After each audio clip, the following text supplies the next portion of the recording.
Some crazy Platinumpool scores were put into the solo event, but were they bots? Exploitation leads to a delayed launch of Act 1 to 4 experience.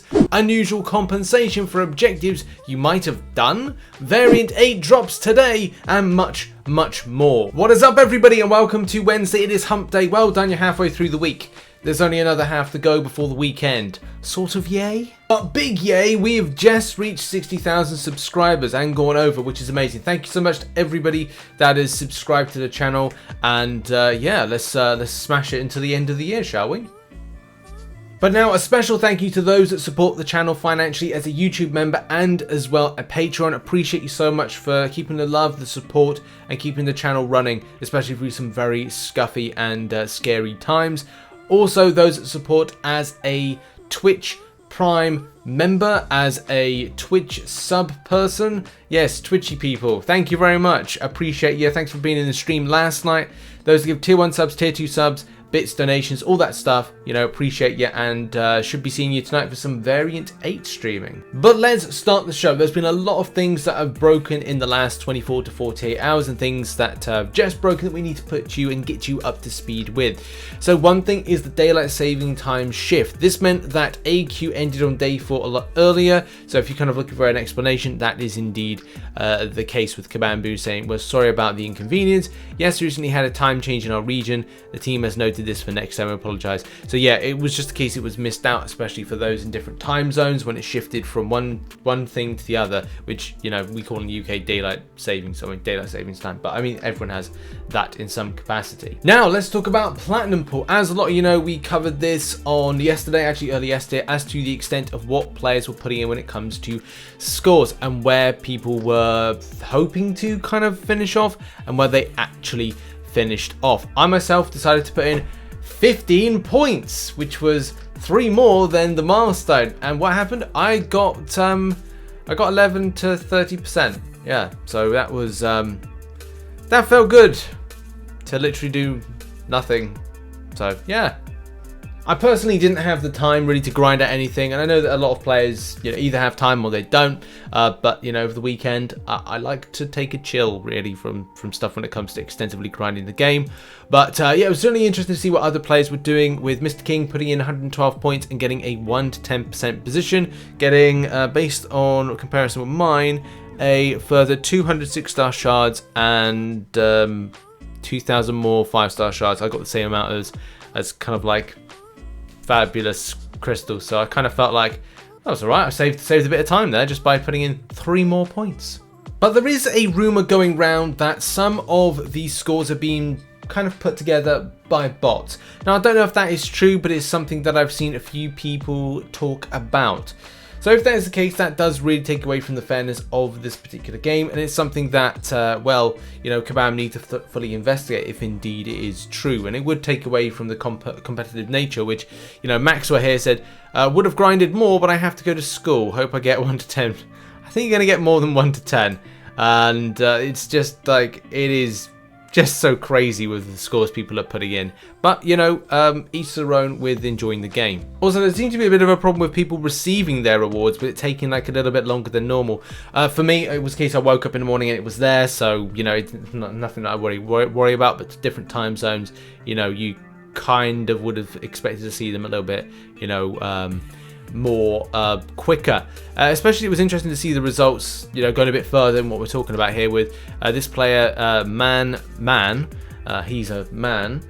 He put in 265 and got positioned 1% to 10%. But the reason that this is mentioned about potential bots is based on something that was a little bit, and again, there's no kind of like evidence to kind of prove this, but it's a case of, like, as I said, it's why it's rumor is people got 1 to 10% with a ton of points. The top dude has 1 character name and 175k account. Give me a break. So yeah, this is what I'm talking about. There's kind of like this kind of rumor going around that maybe there was some kind of like bots to this, maybe there could be hacks, and it's something that unfortunately Kabam would have to look into to kind of like see if someone needs to be banned as a result of this. But yeah, not good if that's the case. Next up, and a bit of a reminder, today drops Back Issues 8, Variant 8, whatever you want to call it, Deadpalooza is indeed on its way. This is a very hashtag mercenary centric and Deadpool family related variant. So it's going to have stuff that is going to be very specific to those champions, can be quite restrictive, and I'm kind of looking forward to later on, but I'm also kind of like a bit kind of like, well, how is this going to work for players that don't have a large range of mercenaries? And also, you know, how would this be? Would it feel very restrictive for those that don't have 5-star and 6-star versions and maybe have to rely on some of the key options being that of other types? Or is it a case that even one of those hashtag mercenaries and Deadpool family listed is going to be able to do the job based on some of the crossfight buffs? Those are key questions that need to be answered. Lots of people have been talking about the extent of rewards, and as I've always said, like, I'm really unsure how variants are geared towards certain players. Are they something that's just meant to be a bit of fun, but also geared for those progressing up their Cavalier kind of level roster with things that are relevant to 5 stars, with stuff that's kind of like, should there be an extra difficulty to variants moving forward, or not a variant difficulty, but something different, a different name to it, a platinum type difficulty, X difficulty, something that's kind of associated with comic books. You could say Gem Mint. There we go, a mint difficulty. Oh, gem mint difficulty. Well, okay, it writes itself, doesn't it, on comic books.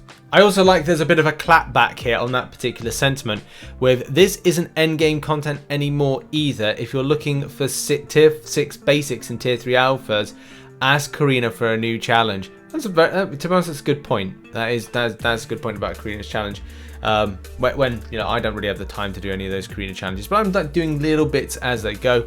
I just like the fact this is just a funny clap back here. Love it. Now let's talk about exploitation in and around Act 1 to Act 4. As a lot of you know, at the start of the month, it was announced that they're going to be massively changing Act 1 to Act 4 in its, as they put it, accelerate progression of players. And that's all well and good, but what happened last week when it didn't go in live? Well, the reason that it didn't, and it was actually rotated back to the old Act 1 to Act 4, is because there was an exploitation. You could basically redo the content and picking up units, and you know, if revives and health potions were on those routes, you were able to get them.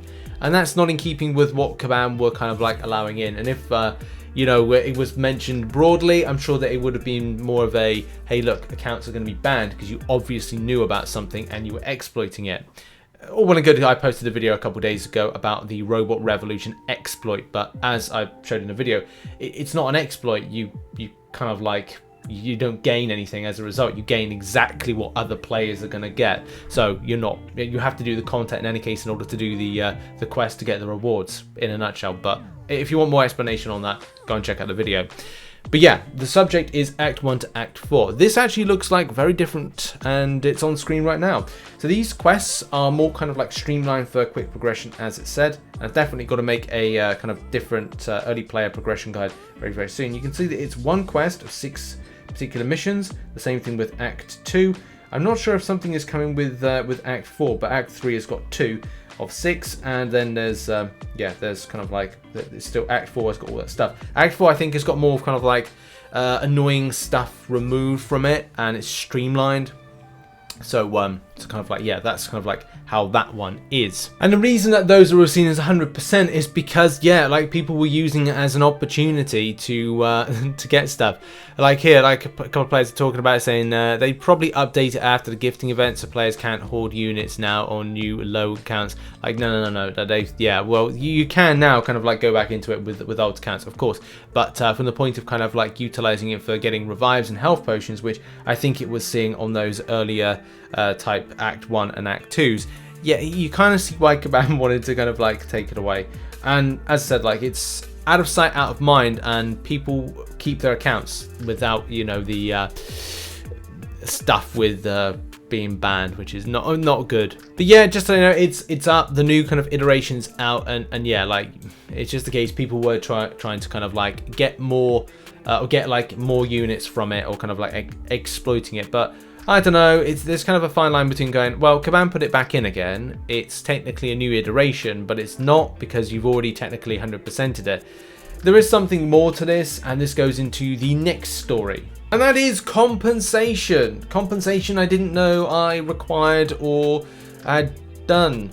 So solo objective rewards. We have made updates to some solo objectives in the contest as you have completed the requirements for these objectives. Before these were updated, we have attached the rewards to this message. Okay, 127,000 gold, nice, okay. There's some 3-star shards, okay. There's 4-star shards, okay, 2,000 of it. All right, that's a thing. 2-star crystal, okay. But the main things that interest me for free and a value is the energy refills. I never know I get so excited for energy refills. But 6 times 30 is 180. So it's 180 units of savings right there. And 88 tier 5 basic ISO 8. And that's great. I need all that stuff. But, you know, it's for free. As I said, like, I didn't know I was going to get this. I don't think any of the players kind of like knew they were going to get this. But yeah, cheers. And the final thing we must cover in the show on a Wednesday is always arena predictions. The next arena is going to be Sersi and as well Stealthy Spider-Man. So what are my predictions for this arena? So following some recent trends of new champions being added in, I've kind of mapped this against Anti-Venom. Not saying that Sersi is like Anti-Venom in any kind of way, I'm just looking at it as a points comparison. Sersi has a lot of popularity and seems to be a really good new champion coming into the game, the same thing with Icarus, and I kind of feel that this will chart in 175 mil for the 6-star with a 50 mil for the 5-star. And then Stealthy Spider-Man 50 mil for the 6-star and 22 mil for the 5-star. This kind of feels right, but that's just the thing. We'll have to wait until Sunday in order to find out the results. And as a lot of you know, on Monday's Marvel Contest of Champions news show, on Mondays, Wednesdays and Fridays we post the show, I'll be going over the results on that one. So yeah, see you then for that. And there we go, that has been the show for today. I should be doing another video today about what champions I'm ranking up and why for Variant 8 preparation. But also there may be some other content, maybe Variant 8 live stream, look out for that later on today. Well, no, that's definitely happening. And then, yeah, lots of content to come to the end of the week. So look forward to seeing you in those videos. Bye-bye for now.